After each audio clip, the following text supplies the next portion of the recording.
Hello, Clayton. Hey, Brian. What do you think about PUBG on your phone?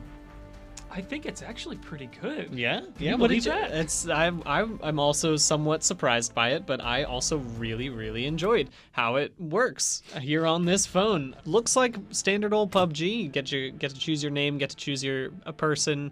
But you have to remember it's a mobile game, which is so it hits you over the head right at the beginning. First thing you notice is it's got sign-in bonuses, it's got daily missions, it's got like vitality and experience, which is this stuff happened after we played a good match and got ourselves a lot of some sort of points. I think it's vitality points, or that's what we're earning here. Something's happening. Points are going up. We're getting achievements. I mean, it's a free-to-play game, but in the actual gameplay itself, the first two things you might notice are that in your inventory, when you're picking things up, things are highlighted, and they also are auto-picked up. It's great. It's definitely, kind of the elephant in the room here is Fortnite Mobile came out just a couple days ago, and to say it's borrowing heavily, I don't know if that's fair. They borrow heavily from each other a lot, Yes. and in this case, it's definitely ideal thing for a mobile version of these type of games.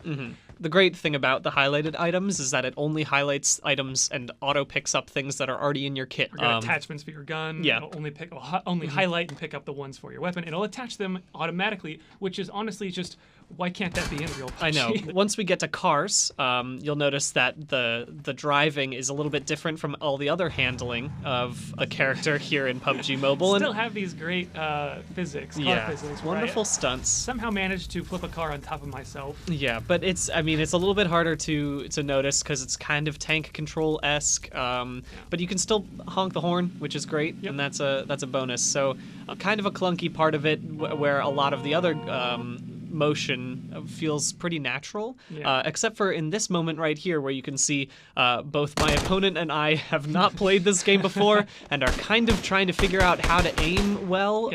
But you got it. You figured it out. And this shows how the inventory, nothing is highlighted right now because none of it is in my current kit, my current outfit right now.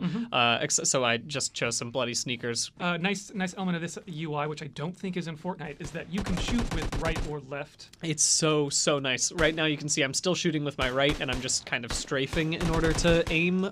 But whenever you're in scope, it's so much nicer to be able to shoot with your left hand. Right here you can see I'm shooting with the left while I'm aiming with my right, which gives you a lot more focus in your sights. But if you still want another method of aiming, you can actually kind of do this sort of Switch-esque gyroscope mode. It actually works extremely well for those moments when you just want to do a tiny sniping or something, a little movement. Here you can see the inventory when you are wanting to choose specific items in your backpack, and you do that just by clicking the bottom left backpack. But you always have access, kind of a quick access to your healing down there on the lower left by your weapon.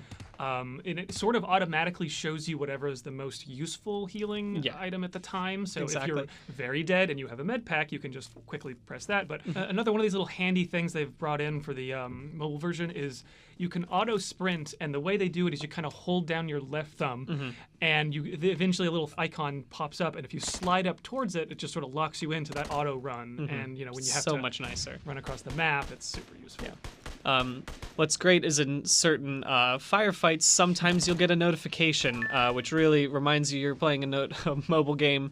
Another interesting part is that you get rated. So here although I lost, I was number 59 in this, I still got an A because of my amount of damage and my survival time and my health restored. A lot of kills there. Got a fair amount of kills.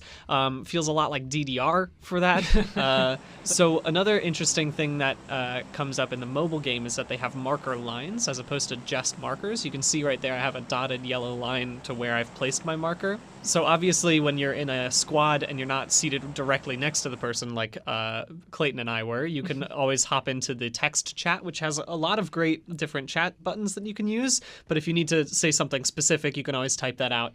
Just make sure it's fewer than 32 characters. And you can also, if you decide you don't want to type in the middle of a firefight, the game actually has support for voice.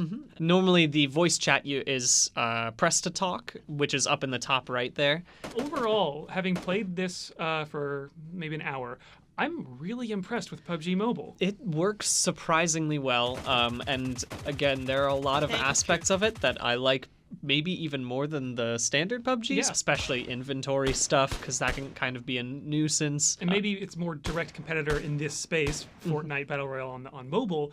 I'm kind of impressed that for a game that is technically, I think more is going on here. I mean, this UI kind of looks like somebody spilled a bunch of buttons on the screen, but somehow it actually works out and feels very natural, which I was really not anticipating with PUBG on mobile. Not at all. And here we see Clayton really taking one for the team, ending this strong. Came surprisingly close. I would have liked to get my first chicken dinner. Not sure if I would have been great to have my first on mobile, but considering how good a port it is, maybe not such a bad thing. And of course, you get a nice poster that you can tweet to all your friends to show that you killed 6 people, because you will probably...